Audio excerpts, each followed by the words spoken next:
The Northwest home for paranormal.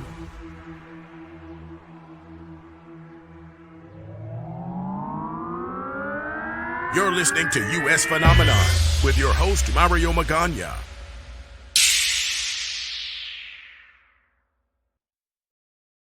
From the Pacific Northwest in the shadow of the 1962 World's Fair, the Space Needle. Good morning, good afternoon, good evening, wherever you may be on this planet. Welcome back to another episode of U.S. Phenomenon. Happy New Year. Can you believe it? We're in the year 2026. Do you remember that old song from back in the day? In the year 2525. Anyhow, yeah, well, maybe we'll play that song this in going into the commercial break. But with a new year, it's like new year, new me. You feel good. You kind of get that like young spry back in you. But sometimes you feel like something's still like off. You feel like maybe you have this thing lingering with you. Tonight we have two special guests that I'm excited to welcome back to the show. Ross and June are paranormal investigators, storytellers, and longtime explorers of the unexplained. It is my pleasure to welcome back to this podcast and radio show, June and Ross. Welcome back to U.S. Phenomenon. How's it going? Good. So for those who may be excited about the new year, new me, that kind of situation. But okay, let's just get into it. Like maybe they're like feeling like something is off. Maybe they still feel like they have this paranormal feeling in their home. Maybe they feel like they have something. Maybe they live in one of these old houses in one of our affiliate radio stations. Maybe they're in Carnation, Duval, and maybe they live in an old house that maybe one of these old guys from Weyerhaeuser lived in, one of these old logmen, or maybe they live down in Ocean Shores, or they live in Aberdeen, and maybe they were maybe they live in one of those old houses down there, or maybe they're just in Seattle and they're having dinner or they're having a cold beer at one of the most iconic places to grab a beer. Why is the Pacific Northwest, why is Washington so paranormal heavy in regards to like ghosts? What's going on? I think every state has its fair share of, ghost stories and history and urban legends and, crypto. It's interesting. It spreads all over the world. So it's really hard to say, just because we identify as being one of the youngest, part of the country, that we still have our fair share of tragedies and, hard times and even unfortunate events that trigger hauntings and other strange phenomena. And when you say hauntings and strange phenomenon, I know that, I know in the past we've talked about Seattle and some of these different areas, and we'll talk about how things are, like what are like some of the hot spots that you've explored at. But let me get something that's been on my mind for a while, and I've driven by it in Pioneer Square, and the Merchants Cafe is under renovation, or I don't know. I believe that the Merchants Cafe is still under renovation or under new ownership. What do you guys know about the Merchants Cafe at this point in time? It's open. It's back up and running. Okay. We've been taking our tours from Spooked in Seattle ghost tours into Merchants Cafe. It's been great. Still the same owner. It's still got its ghost stories. A lot of the bartenders and staff will stop us and share their newest experiences. So it's still a hot spot for us when it comes to ghost stories and experiences. And you know what's interesting about that place, June, is like every time I used to work next door doing AV for a broadcast for a radio station, and I would go and I would eat at the Merchants Cafe, but I would like go downstairs to go to the restroom, but I always had this weird cold sensation Oh, that yeah. would hit me. Like, it's really cool downstairs. Mhm. Really, it's really cool. But I always would have this like rush of like this cold sensation go through my body. And I always just dismissed it. You're not the only one. There's been quite a few ghost stories in the restrooms downstairs in the Merchants Cafe. Quite a few ghost stories, and men, doing their business, and all of a sudden hear a female whisper in their ear or something like that. Yeah, Or it's just, like, or just whoa. even feeling like there's somebody standing Yeah, behind you. like there's Sure. somebody right next to me. Oh. Yeah, and for us guys standing at the urinal doing your business, and there's somebody like lurking right over your shoulder, you're like, "What's going Wait, on? What is right, what is this? Private space type of thing." right. And you turn around, nobody there. It's interesting because when I had that that sensation, and I'll tell you this: every encounter that I've ever had that has been in that type of realm, I've always dismissed it. I'm like, nah, that wasn't. No, no. Merchants Cafe. I've had these. I've interviewed other people who were on the show. The whole audio was destroyed because of there was this voice in the background chatting, like we were like us having our conversation right now, but the audio had something else present in it. It wasn't like normal audio. It was like someone having conversations back and forth. Now I could not make out the conversation, but boy, I was really upset because it doesn't work well for radio. No. No, in fact, it's funny you bring that up because that's what we call EVP, electronic voice phenomena. So those are the voices that appear on recorders that should not be there, especially when you're in a controlled environment. Where are these voices coming from? I was doing an interview for a local news crew. Yeah. And they were following me around as I was taking them on a ghost hunt through the Seattle Underground, which is all there in the Pioneer Square area. Sure. And so I was taken to all these different areas, and it was getting to be at 2:00 in the morning, and we were actually wrapping up. And the host of the show, he pulls me aside and says, "Hey, Ross, do you mind if we do just a quick 10-minute interview with you? Just kind of go over the highlights and some of the equipment and all that stuff, before we call it a night." And I said, "Sure, not a problem." So we're standing in the underground doing this little, interview, and what was supposed to be just a 10-minute interview ended up being over 45 minutes long. And the reason why it ran so long is because they kept having to stop and start over and over and over again. So they kept asking me the same question again and again and again. And I'm kind of, I'm tired. I'm getting a little annoyed. I don't know what's going on. They're not happy with my answers, but I could also see that they were struggling with something. So, it's getting to be, now 3:00 in the morning. And wow. we're going, almost an hour later. And so I finally asked him, I said, "Hey guys, I'd like to, get going. Is there anything we can do to kind of wrap through this quicker?" And the guy with the audio equipment, he pulls off his headphones and he says, "I'm so sorry, Ross." He's like, "Every time you start to talk, we keep getting all these interruptions. We're not sure what's causing that." And I got to thinking, I realized, oh gosh, these guys are using professional audio equipment. And I realized this guy is also on a 3-second delay. Mm-hmm. So, so as you may be familiar, you're listening to what's being recorded to make sure you get the best audio before you go back to the studio. So he's on this delay, and I realized he's probably hearing EVPs as they happen. Right. So the next day he sends me a bunch of clips, and in these clips you can hear me talking as I'm being interviewed, but then you'll hear what sounds like in the background children giggling, and then they start singing. And again, this is like 3:00 in the morning. You should not hear this. No, not at all. So I think that's pretty amazing because, EVPs is a common phenomenon that we do experience when we're investigating the paranormal. And a lot of times you'll see us go into haunted places. We'll ask questions into the air, and you leave a few, like 10, 15 minutes of silence after that question so that they can respond.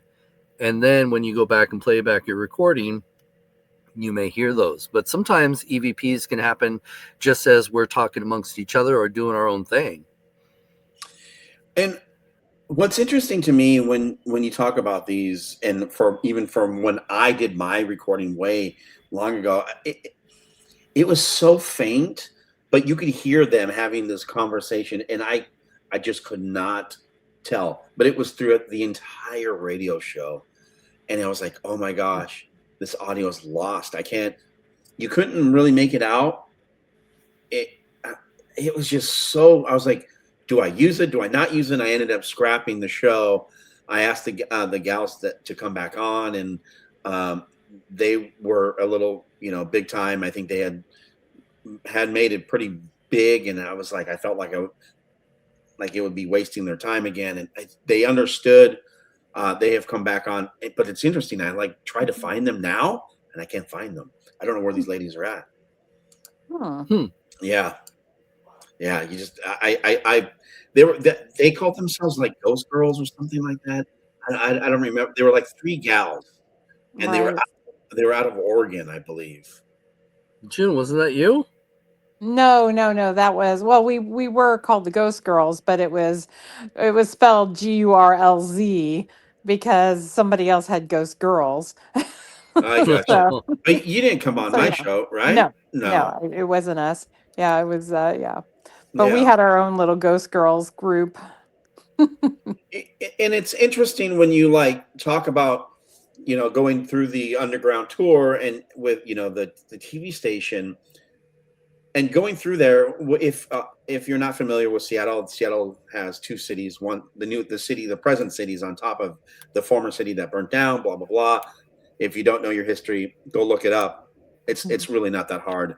But there's a lot that was going on back then during that gold rush era, where you had all that stuff that was before the fires, and then in the huge Spanish flu, that there was so much going on. Do we feel like some of those, have you guys had the opportunity to hone in or get identities of some of these paranormal voices, the ghosts? Well, I have to say that in most cases, whenever we do an investigation, it is so hard to identify who might be haunting a location. A lot of times people assume, and that's the biggest problem we have in the paranormal field, is a lot of times people assume they think they know who the ghost is, especially if there have been celebrities that had stayed there or visited that location, which is kind of ridiculous, Which Right. obviously it has to be them. Yes, it has to be Elvis, Right. Elvis was here one day, Right. Jimi Hendrix is here. Yeah. Jimi Hendrix So- is right there. Yeah, so getting an identity to who haunts these locations is a struggle for us, because we are so limited on the communication that we have between living and the dead. Right. One of the most common things, as we talked about, is EVP. Hopefully when you ask a question, you can hopefully get an answer. And going back to, the Seattle Underground, I do have a story that I share on my tours. And this is actually one of the locations that is the most known haunted location in Pioneer Square, which is the old vault. It's a story that goes back, 50 years, I think, maybe. But this is a story before I got involved in ghost hunting that I knew about this ghost and was, excited to investigate. So what had happened was, in this vault area, there is a gentleman that is seen.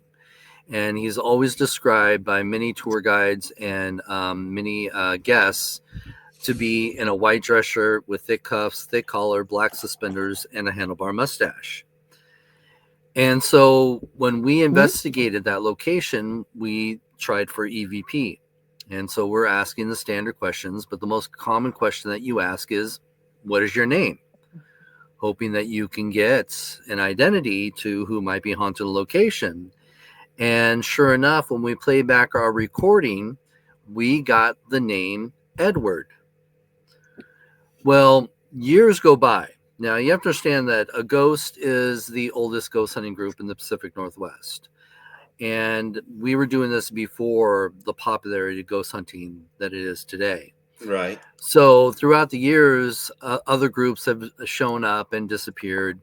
Well, one group actually also had the opportunity to investigate the underground. And this was, again, before, we were sharing a lot of our information or even publishing any of our information. So when I found out about this group and they had investigated the underground, I reached out to them because I wanted to find out, what they had captured on their investigations. And they said that they were in the vault area where that gentleman had been seen, and they asked the same standard questions, what is your name? And to my surprise, I should say, and theirs, they got the response, Eddie. So here's two different groups. We hadn't shared any communication, any evidence, and yet we got the name Edward, and they got the name Eddie. And it actually the voice even sounded familiar, similar as well, I should say. And so for me, that just kind of validated both of our experiences, because we're onto something. We're both capturing very similar EVPs and even the same name.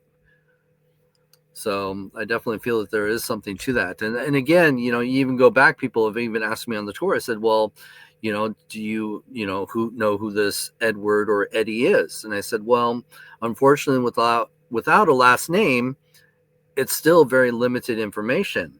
Sure. And you're also talking about times when, back in the day, Edward was a very common name, like John, or, or Michael. Some of those names were very common, especially at a time where, fathers would jump on the opportunity to name their sons after themselves. Sure.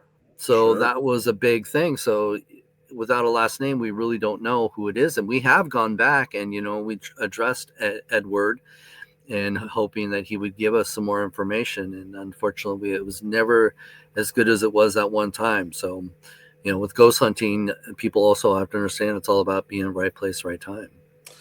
And for the two of you guys, what really got you into this, June? What really got you into the whole paranormal? Like, I want to do this like full time. I want to spend time sharing, learning, and your experiences over the years with others. What got you so passionate about it? Well, I've always been fascinated by the paranormal, and I just have to say, I've just always had an interest in it. But then, I had actually lost a lot of people in my life, and I thought, there can't be any such thing as the paranormal because no one's ever really come to visit me that I love. And surely if, one of my loved ones had died and came to visit me, then that means there would be, something paranormal. But if they didn't, that means there can't be anything paranormal. So I kind of got into it because I didn't believe in it and I wanted to prove it was all, a bunch of hooey. So that's when I started taking classes. I started really getting into it and doing, a lot of research. And I also love history. That's a big thing with me too. I love history places. And I just kept trying to, see what I could find, I guess, basically. And I joined a couple of groups. It was a while before I got into a ghost, but when I first joined these groups, and all of a sudden I started getting, children's voices in the middle of a bar at 4 o'clock in the morning when there were no children anywhere, and you hear it in the, audio recorder, or you see a shadow that isn't connected to another person. And it's like, how can you explain that? It can't be easily explained away. And I was like, well, maybe there is something to this. So let's just say I have a lot more unanswered questions than I have answered questions now, and I'm more of a believer. I still am, sometimes a little skeptical about things. People, will kind of send me their orb pictures or things like that, and I try to nicely tell them, that might just might just need a little pledge, just a little dusting around. But yeah, that's kind of how I got into it. I was watching the ghost shows and I was like, oh, this is crap, you know. Yeah. But It seems then like yeah. it seems like that you guys have to do a lot of filming. Like you spend a lot of time. You cut a 30-minute show or a 40-minute show or whatever the case may be. But it's hours of labor intensive, It Yeah, is. it research really is. and to get hopefully to capture something, and maybe it's a full show where you don't actually capture anything, right? Yeah. Well, Well, it's amazing too because there have been some investigations that we have gone through the footage and gone through all the footage. And let's just say, it's like when you're there at a place for maybe 6 to 8 hours and you're going through all the, sorry, it's a cat. Then Oh, you're good. going through all the footage, and there's nothing, absolutely nothing. But you get to the very end, and you hear a voice say, "What you doing?" Right in the microphone, and it's like it just makes it all worth it. It's just one of those things. But sometimes it's especially if you have two or three recorders going and you have almost 8 hours of footage, and you have to go through each recorder, you have to go through each video camera, you have to go through all of this, all of your equipment. It it takes a long time. it is. It's very tedious work. And, if you're doing 4 hours investigation, it's 4 hours of listening to each and every recording that you did, video and audio. So it just stacks up, and it's you kind of have to pay attention too, because a lot of Yeah. times some things can happen and it can be so quick or so subtle that you're like not even sure what you got, and you have to keep reviewing it and reviewing it. And some of the places that have you guys done any recent haunts or like exploring or investigating of any new locations? Oh, we're always out there doing stuff. A lot of private homes. I Yeah, know June gets a lot of private homes to do investigations. We do trips, our overseas trips. We're getting ready to go to Europe again wow. in March, April, and we're going to be hitting lots of haunted castles and Mhm. cemeteries and cathedrals and all kinds of fun stuff.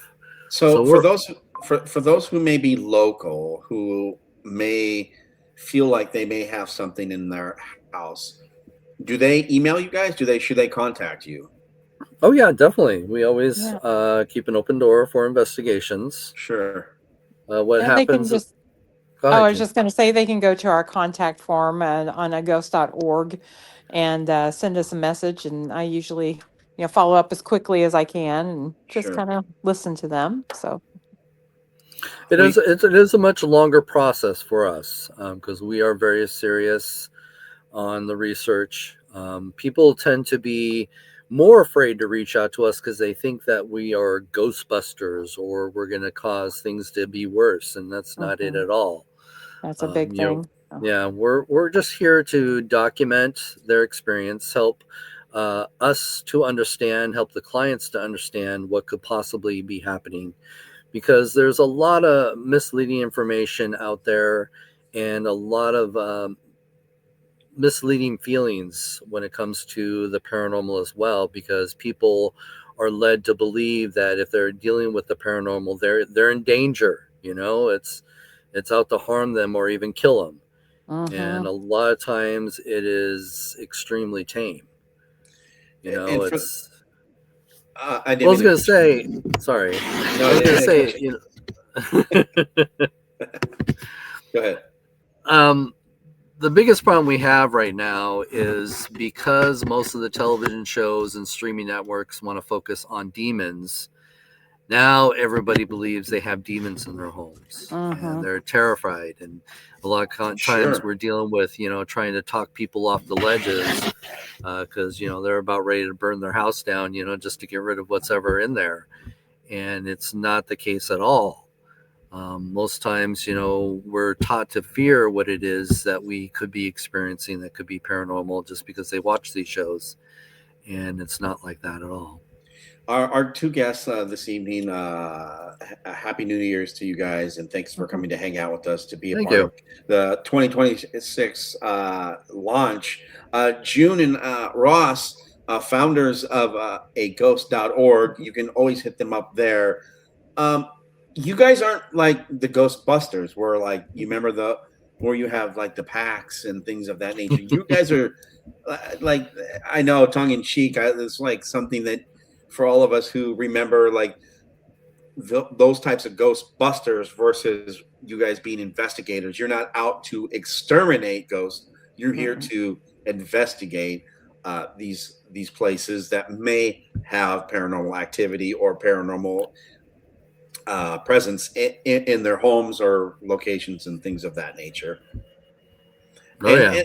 And so for those who may be afraid or they think they have, I think you guys said it perfectly here just a few seconds ago about, hey, look, you probably don't have a demon in your house. I mean, think about at least the Washington State. If you're from this area, how much people have lived here for such a long time. Indigenous folks. I've heard stories from a young man at a barbecue. Said he came up to me and was like, "Hey, are you the gentleman that does the paranormal radio show?" And I was like, "Yeah." He goes, "Hey, can I talk to you?" I was like, "Sure." He's like, "You promise you won't laugh at me?" I said, "Absolutely. I will never do that." I was like, "It's your story. It's your, that's your truth." And he was like, "Okay." So his family moved out to this neighborhood out in Bonnie Lake, a brand new development called Tahale. And they were like one of the first houses out there. They still had the rest of the neighborhoods had not been developed yet. So they were one of the first houses out there. So he would still go play in the woods. And he said he was like so far in the woods that one day, like he could hear things, the wind, and how the natural sound that you hear in the woods, leaves moving. He said it's summertime. And he said he would hear all this noise, like the normal state that you would hear in woods. He said one time in the woods, it got so quiet that he saw this fog, and he saw this indigenous Native American on a horse run by him. Wow. And he said he took off running and went home. He never told his parents because he was terrified. And then he went back out there, saw it again, came home, told his parents, and his parents said, "You're seeing things." But he, his parents were like, this is a story he's told us. And he said that he felt a present, but he said, I believe he said the second time the Native American looked at him and just said, "I'm here in peace," or something. It told him that I'm here in peace, not to harm the child or the kid. But the kid said he's easily like, "No, I saw a Native American on a horse out there." I was like, Wow. "Hey, you probably did." I said, I said, "Have you done any, have you looked at the land? I know that there are tribes out there. You have you have the Muckleshoot Casino, you have the Muckleshoots out there, you have other indigenous tribes that, the Puyallup tribe, who knows, who was, occupying that land up in that area during that time." But it was quite interesting for him to share that story with me. And as I told him, I said, "It's your story. It's your truth. I mean, you're the one that saw that, not me, Do you have a lot? I mean, I know that there's so many different places. You talk about the Everett Historical Theater up north. I haven't been there in such a long time. I felt something there once. We were doing a radio show there, I believe. We were doing something there, but we've had them come on a couple times, but they're too big time now. I think they spend most of their time going to the other paranormal radio show and hanging out with them versus coming to hang out with us, and that's okay. I mean, we get it. I mean, if whatever floats your boat. But have you guys? Where do you feel like you get the most activity around the Pacific Northwest? If someone was, obviously we're all amateurs, us, not you guys, but for us who want to be able to experience this, maybe they just have a wild hair up their bum and said, "You know what? I want to go out and I want to have an experience. What are we telling people to do besides to come to you guys, which they should be doing, to go out and do these tours with you guys? But what would you tell the average person who's like, look, I just want to try it? Well, I always tell people, again, don't let fear overtake you, because that is one of the biggest things that people jump to, is they always assume the worst. And in most cases, when you are dealing with paranormal activity, a lot of times you could be just dealing with something that's residual. And that's probably about 80% of most hauntings, is this residual energy that just plays itself out over and over again. It does not interact with the living. It's just like watching a trapped memory that just plays itself over and over. When you are dealing with something intelligent, that's when you're trying to, obviously make some sort of contact, figure out why they're haunting a location. In most cases, they believe that hauntings are there because they are unaware that they're dead, or they are, have a message they want to pass on. Sure. They just want to, hang out. There's a few other different reasons why there could be a haunting. So if you are trying to establish what kind of haunting you're dealing with, we've always told people, and we make our clients do this as well, is journaling. Journaling is so important. It helps us to have the raw data of what the experience was and is, because people are unaware of this, but when they have a paranormal experience, you're doing your best to convince individuals that this happened to you. This happened to you. And so as you start to tell your story, every time you tell it, you learn to tell it better and better. And you overlook, simple things, or even you can exaggerate other things as well. It's not your intention to lie to people, but you are trying to convince people that this experience happened to you. You are not the crazy one. And so by having people journal their experience, this helps us to have that true raw data right when it happened or right after it happened. And so we have that first telling of the story, of the experience. And so then we have a better idea of what actually happened. But it also, journaling helps us determine if there is a pattern to the activity. Does activity tend to happen at a certain time of the day? That might help us determine if it's residual, if it's only happening at certain times of the day. Is paranormal activity happening when you are at the point of high anxiety or anger, or issues that you're having, emotional issues? We find there are cases out there where people are projecting phenomena from themselves because they're going through very stressful situations. Right after we were dealing with a couple that they were having tons of activity, things flying around, doors slamming, and it always happened right after they had a fight.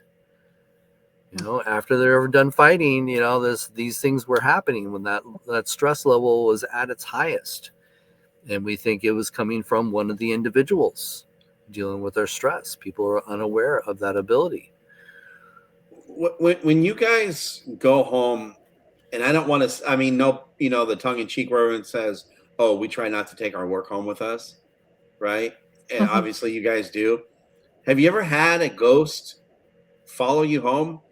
Or like, you know what I mean? Like people always say, don't bring your work home with you, but has your work ever came home with you? You know what I mean? I don't know. What about you, June? Honestly, I have not, really ever had something follow me home. At least I don't think so. A lot of times before I leave, I'll say something like, thank you for letting us into your place, into your space. Now please stay here. And, we're very respectful all the time. And, that's it. I do have to say, on the anniversary of my mom's death one time, I swear, I smelled her perfume and saw a shadow in the hallway. And I have to say, that's probably one of the only times that I felt like something, I thought it was my mom coming to say hi or something. Yeah. But I have never really had anything follow me home. Since I've been doing this since 2005, and I know Yeah. Ross has been doing this since, was it 1999, 2000? Yeah, pretty So, much. Yeah. what about you, Um, Ross? Have you ever felt that way? I have to say that I've never had experienced anything follow me. But I also am very cautious and respectful whenever I go out and Mhm. investigate. And we even do this with our team, whether you believe in ghosts or not. I find that it's just at least useful that when you start an investigation, stand outside the property and state out loud what your intentions are. Mhm. I just state out loud, I'm just here. Hopefully, if there's somebody that wants to speak with me, I give you that opportunity to speak. Sure. If you want to let us know that you're here, we would love to, communicate with you. And then when you're done with the investigation, you wrap up, you get everything, you're standing outside again, you look back at the property, and again, you just state out loud, thank you for allowing me to be in your space. I hope you took the time to communicate with us. Um, and then also say, this is where you belong, don't follow me, and hopefully I will be back. As long as you make those intentions known, I feel that you won't have those problems. I feel that when you go into an investigation site and you're disrespectful, then you're probably asking for something to follow you home, Mhm. or if you're Sure. going out there and you're saying, I want to do everything I can to help you, stay Mhm. with me, let's communicate and stuff like that. When you open those doors, then you're allowing something to attach itself to you. Or when you're being disrespectful, then you're allowing something to be angry at you and probably wants to get back at you. Mhm. So it's all about going into these properties and just being respectful. Our guest this evening, June and Ross, hanging out with us from aghost.org. Well, I think something that just came to my head is I know that the long story of the big story about everyone buying this Mattel Ouija board Mhm. and trying to seance or trying to contact whoever the case may be, if it's a past loved one or something of that nature. I mean, I even heard ridiculous things of people trying to reach even past famous people, obviously.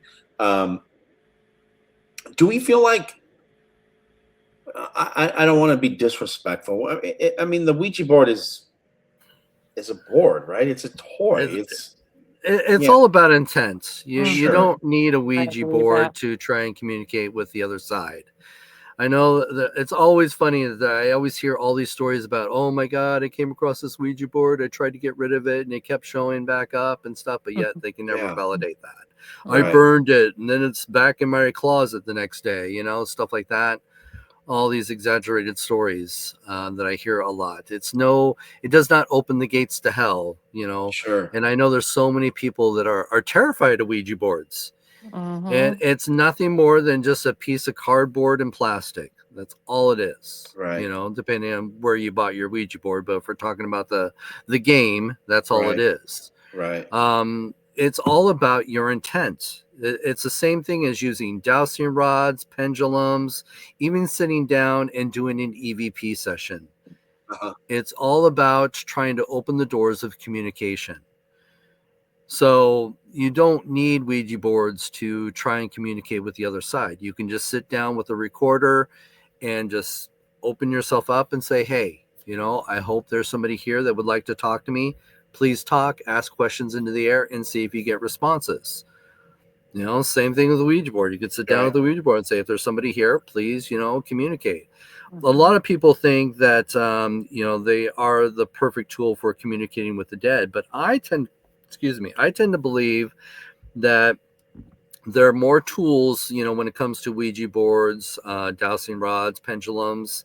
I think those tools are more of a psychic tool, Okay. because if you're using it correctly and you're opening yourself up, you're going into that, relaxed mode, or that trance that some people like to talk about. I think what you're doing is you're opening up that psychic channel. And this could also help you, I should say, explain why a lot of times people who claim that they're communicating with the dead could get the correct answers. Because it may not be coming from the dead, it could be also coming from your own psychic ability. So I tend to lean towards that when you're Sure. using a lot of these tools, is you're actually doing it more psychically than it actually is with communicating with the dead. I don't think I don't. Oh man, I must have been in my teens the last time I've seen a Ouija board or even touched one. There's a Barbie one if you want, or even Hello Kitty. Yeah, Hello Kitty, Barbie, yes. I mean, they're definitely reaching for a new audience. Clearly, Mhm. it's interesting when we talk about these tools. What tools do you feel like have been more successful for you guys to get some of your EVPs, and what locations do you feel like you're getting the most you know communication from the sites? Like what would you say is your top biller? I'm not like money wise, but like the place where you're like, we're gonna go here, we're gonna get something. We know that we're gonna get something every time we go to the same location. Oh I'll wow. let you start, June. Well, one of my favorite places, besides the USS Turner Joy in Bremerton, which is a retired naval, destroyer, Mm-hmm. which is crazy active, and I can let Ross talk more about that. But one of my favorite places is Port Gamble, Washington, and it is a very small town across in Kitsap County, and the Walker Ames house there, and it's by the old general store. Just a cute little town, has a few shops and a really, beautiful graveyard setting up on top of the hill that overlooks the water. And it's just a little beautiful, idyllic place. But the Walker Ames house, some nights I probably investigated that house over 20 times. And some nights there's just so much interesting activity going on. Other nights, not so much, but yeah, it's one of my favorite places to investigate, let's just say. So I, yeah. and when you talk about Port Gamble or Gamble Bay, or that area there in Port Gamble at the top there, I'm quite familiar with the area. Is it because it was an old logging town? Is that what's there? What are we? Is it the cemetery? What are we dealing with over there? Because Well, it could be it was before any of the logging town was there. It was Native American land, that's right. and they were kind of forced or asked nicely to move across the water to the other side so they can open up their logging, activity that was Right, there at the right. time. You never know what could have happened around there. There's also supposed to be really high concentrates of, I wouldn't say is granite and limestone, and just really high concentrations of quartz. A lot of different things like that. I have no idea why it's so active. And a lot of the stores and a lot of the places, the theater, and like I said, the general store, a Yeah. lot of the places all have, really interesting little ghost stories. So, and they've got a great paranormal convention there, usually in November every year. So, Yeah, pretty awesome. I've seen that, and but yeah, they do pretty well over there. It's quite a cool community. It's Yeah. um my stepdad lives on the other side of Gamble Bay, so yeah, Oh, yeah. nice. But it's like it's quite an interesting area because it's like where people own homes, and then the rest goes back to its native land. So the Right. indigenous tribe that is on most of up there in that area. and I believe that some of that area over by Gamble Bay has been sold back to the natives, Yeah. to the local tribe there. And but it's such an interesting area. And even growing up, I don't ever remember now. For those who know this, I think a portion of one of the floating bridges was parked out in Gamble Bay after, I believe, either if it was the Hood Canal Bridge or the I-90 bridge got parked out there and had been there for like 10 plus years. Just the Department of Transportation has parked it Oh, for years. wow. Wow. And I would be in the little aluminum boat just putting around, just farting around, burning gas for no reason, just out there. But I will tell you that area, even when I go into the general store, I've not yet had those experiences. But again, it's during the daytime, so it's the hustle and bustle of tourists and people going through the area or stopping in the cute little town of Gamble Bay. It's Mhm. everyone it's summertime, people get an ice cream, doing their thing, buying knickknacks and shop, from all the different shops, and looking at the butterflies and insects and things of that nature. And it's the hustle and bustle of summer in that area. But that's interesting. That's cool. I have not had any of those experiences there. What about for you, Ross? Oh my gosh, there's so many. So many. Yeah. Yeah. Yeah, but you were talking about some of the things that and when it comes to equipment, Yeah. I would always say a video camera is one of the number one things that you should always carry around with you on an investigation. Because one, you're getting visual of the phenomena, the time stamp of the phenomena, and also you can capture EVPs with video Sure. as well. Okay. So video is the number one thing that I always encourage people to carry around with them whenever they're doing an investigation. When it comes to locations, gosh, I've been to so many places, but when in the Northwest, one of my favorites has always been the underground. Really? I was a tour guide for many years, so I had many opportunities to be alone in the underground sections. I even owned, a portion of the underground for a few years. So we had access to, that for many years doing investigations. June's That was had awesome. experiences. So for me, it's been some of the most interesting experiences and evidence that we have collected. As I was talking about the story earlier, doing that investigation with the news crew, and they're experiencing EVPs, right when they're happening through their audio equipment. So cool. it is pretty amazing to have access to those locations. And a lot of people always ask, where's the most haunted place in the world? And it's really hard for me to say what's the most haunted, because again, it's all about being right place, right time. Right. So, even for Seattle being as young as it is compared to, anything on the East Coast, Sure. we still have some amazing ghost stories and experiences to share with people. Yeah. For those who may be interested in taking a tour with you guys, do they just go to the website at aghost.org? No, spookedinseattle.com. Okay, spookedinseattle.com. Okay, we'll link that in the podcast. Guys, how is are people still doing tours right now? Is it slow season? Is it busy season? It's slow right now. Yeah. It's been slow ever since COVID. Sure. After COVID, tourism has not been the same for Seattle as it used to be. We were the number one ghost tour, and now we're getting by. And then, of course, winter's always been slow because, once you get past the holidays and the weather being, you're doing walking tours, no one wants to be out in the rain or in the snow Sure. doing tours. So that tends to slow things down quite a bit as well. So things will hopefully pick up maybe in the spring, in summer. And then, of course, when you get into the fall with Halloween season, Yeah. it's crazy.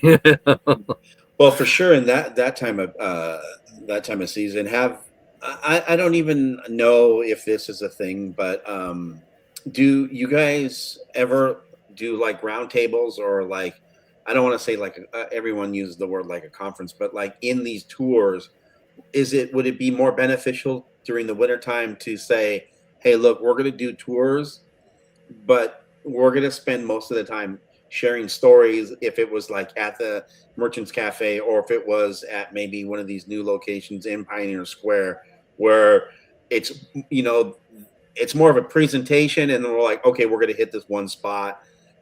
Almost like a modified version of the tour That'd be where fun. Yeah. you know what I mean? Like, is that something that has anyone ever brought something like that up to the table where it's still, it's like you guys giving these stories and sharing these things, but instead of like, I guess they're nice and cozy, they're having their cocoa, their coffee, snacks, things of that nature. You guys are sharing your stories, Oh, and we've done similar things, especially Mhm. when we had the location in Pioneer Square, when we had our death museum and stuff. We would actually host events, story time, or we would just tell stories Sure. about, different things.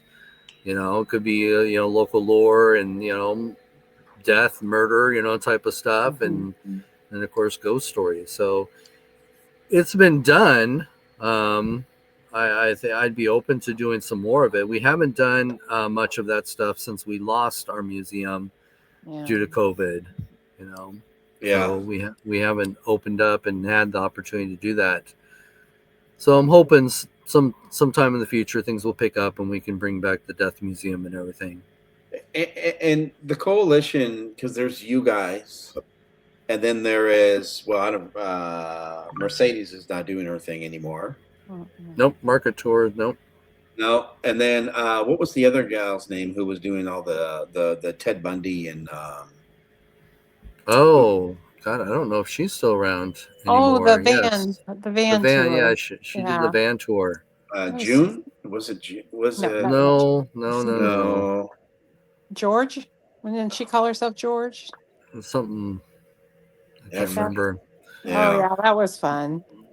Yeah, Yeah, no, and I haven't heard anything from her and can't even tell you how long. I mean, I haven't heard from her in years, and I reached out, and she said she was too busy, and I was like, "Whoa, okay, business is Oh, that that's right. good." All right. But it's, unfortunately, it's what's really killing a lot of the tourism is what they call gypsy tours. And that's where a lot of these companies that are based in Chicago will just, hire somebody in the Seattle area and say, hey, do a tour for my company. And they don't pay, Seattle taxes, city taxes, or state taxes, or even employee taxes.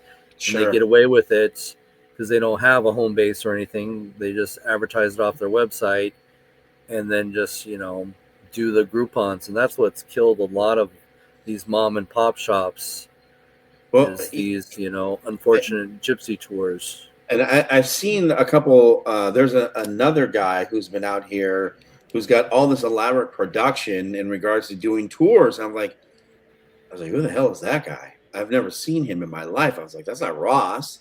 At first, I thought, like, wow. I was like, wow, you doing some crazy production. Then I was like, wait, that's not even him.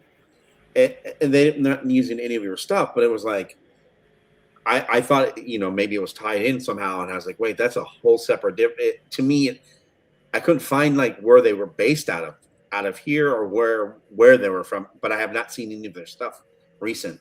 But it was more of like the last August, September, and maybe October because of the Halloween season where they were doing these tours around. Maybe they were trying to take over Mercedes's area or doing the Pike Place tour and all that because they were talking about the alley and basically spinning up most of the stuff that she told back in the day. I was thinking it's pretty, I mean, I've heard the story twice, so I mean I can do it, but not as good as she, Right. And it's, and as I was saying, a lot of these, tours that they, do the Groupons and stuff like that for, they are telling my stories, because I wrote the book. Sure. And a lot of people are like, come to me and they're like, yeah, they're just telling all the stories from your book. And that's, it kind of sucks. So I would say this is probably the most important time if you're interested in doing these tours, or if you're like, oh yeah, I've seen these other, tours. You gotta go see Ross. And Which website do you want them going to again? Spooked in Seattle. Go to Spooked in Seattle. We'll have it linked in the podcast. Yeah, besides the market tour, that Mercedes was running, we're the oldest ghost tour, in the Seattle area. But no one's doing her tour then, right? No, she sold the tour and then that guy let it fold. Okay. She had sold it before she moved to Europe. She got She had the married whole and book. She had the Yep. whole book and everything. Yeah. She sold it and then moved to Europe, and the guy who bought it never ended up doing anything with it. So now there are a few of those gypsy tours out there doing their tours, which are illegal. Sure. But you got those going on in the market area. We're the only tour in the Pioneer Square area, so we're hanging on to that because we didn't want to have to compete with those tours up in the market. Sure.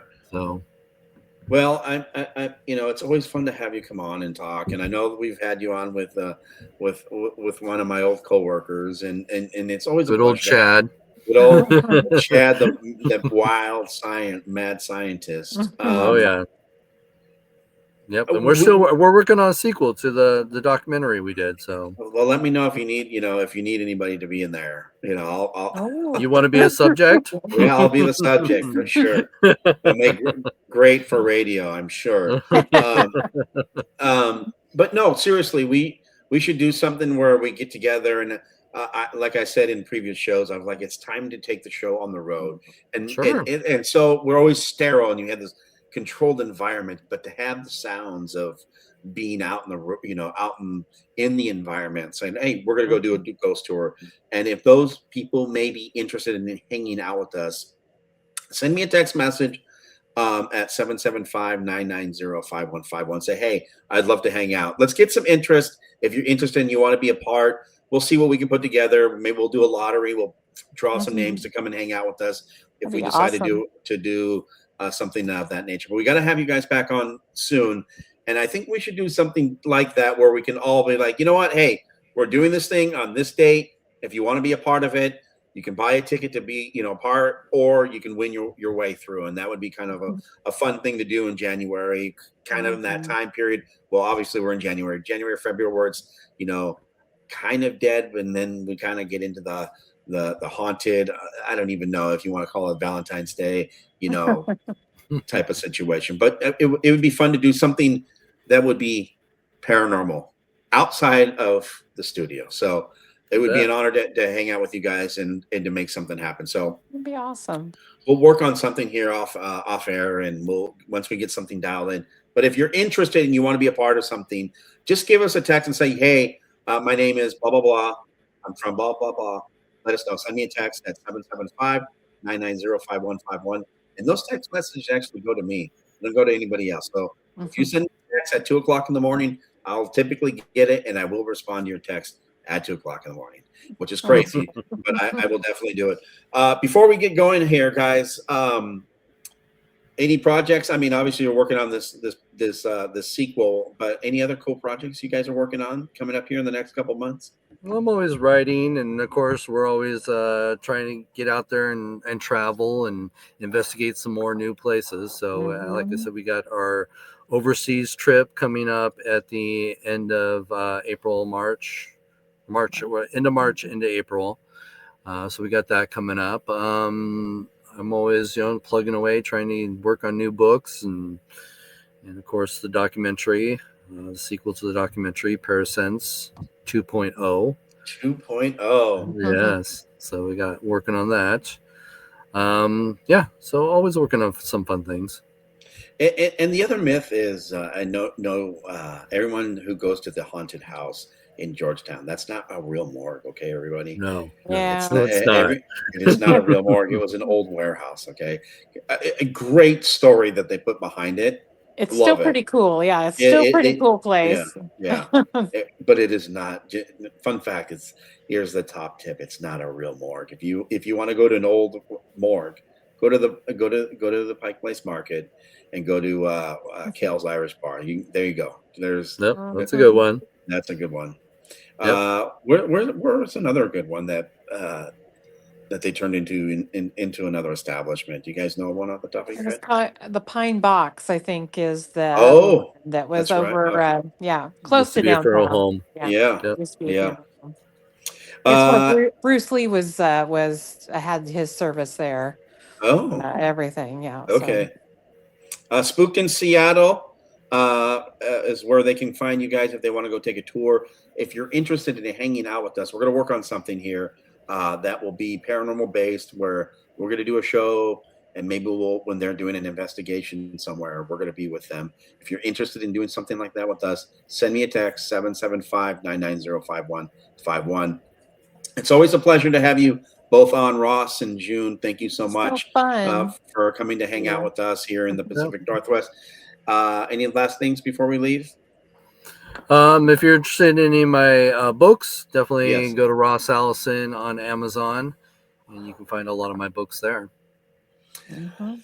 June, how about you? Anything you want to plug or push? Oh, just so you know, our website, aghost.org.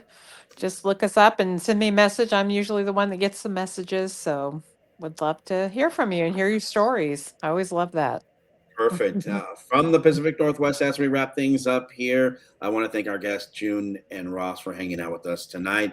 From my entire team, myself and Sophia Magana, be sure to look up at the sky because you never know what you might see.